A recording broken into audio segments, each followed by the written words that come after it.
In this session, I want to talk to you about Noah's flood washing away millions of years.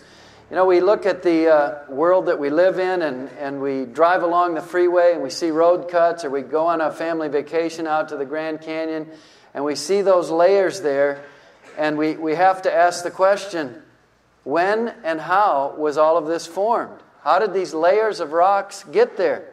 Well, the evolutionists have told us that this rock layer represents the history of the development of life on this planet, starting with very simple creatures at the bottom of the rock record, and then as we come up through, we see creatures evolving into different kinds of creatures, and the evolutionists say that this timeline represents about 3.5 billion years. And that is what most people believe today. But is that the correct interpretation of the rocks?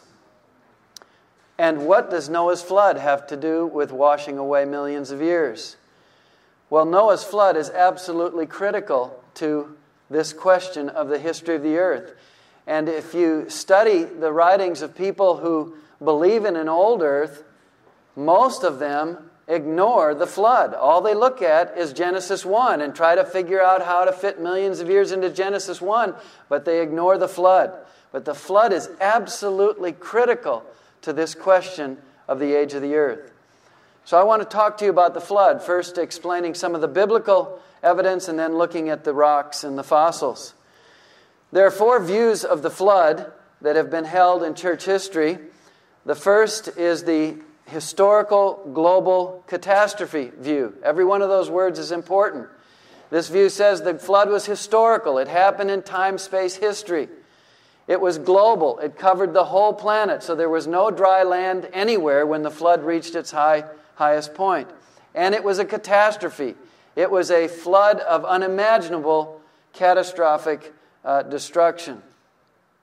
Now that view was the universal belief of the church for 18 centuries. But in the early 19th century, when the idea of millions of years was born, that view began to be rejected, and it was replaced by some other views.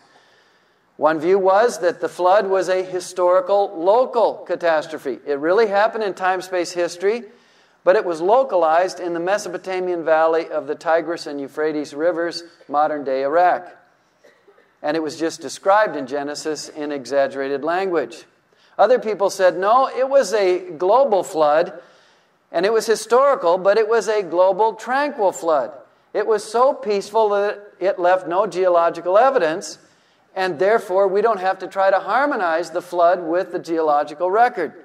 Now, actually, a global tranquil flood is an oxymoron. As they would say in the South, there ain't no such thing as global tranquil floods. In fact, there's no such thing as a tranquil flood. All floods are destructive. All floods erode material from one place and carry it and deposit it someplace else. A flood that leaves no evidence is really a mythological flood. And so I don't know anyone today who holds to a global tranquil flood. And that leads to the 4th view, and that is the view of liberal theologians that the flood is a myth. If you believe in Santa Claus and the Tooth Fairy, you can believe in the flood, but it never happened. Just like the ancient Babylonians and the ancient Assyrians and the ancient Egyptians had flood myths, so did the Hebrews. Well, I'm not going to argue for the historicity of the flood tonight, but I want to present to you just a few of the biblical reasons for believing that it was a global catastrophe. First of all, consider the purpose of the flood. The purpose, listen carefully, the purpose of the flood was not to destroy sinful man. The purpose of the flood was not to destroy sinful man. Read the text of Genesis. Genesis 6. The Lord said, I will blot out man whom I have created from the face of the land, from man to animals to creeping things and to the birds of the sky, for I am sorry that I have made them. Verse 13. Then God said to Noah, the end of all flesh has come before me, for the earth is filled with violence because of them, and behold, I am about to destroy them with the earth. The purpose of the flood was not to destroy sinful man. The purpose was to destroy sinful man and all the land animals, and all the birds, and the earth itself. And only a global flood would fulfill that purpose.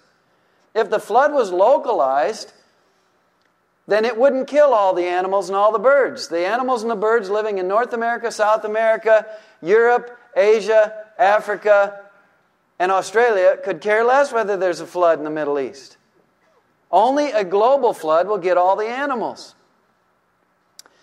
Secondly, the purpose of the ark. The purpose of the ark was not to save a few animals so Noah could start a farm after the flood.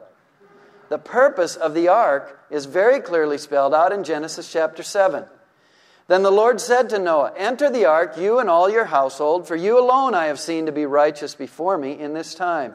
You shall take with you of every clean animal by sevens, a male and his female, and of the animals that are not clean, 2, a male and his female, and also of the birds of the sky by sevens, male and female." Why? To keep offspring alive on the face of all the earth.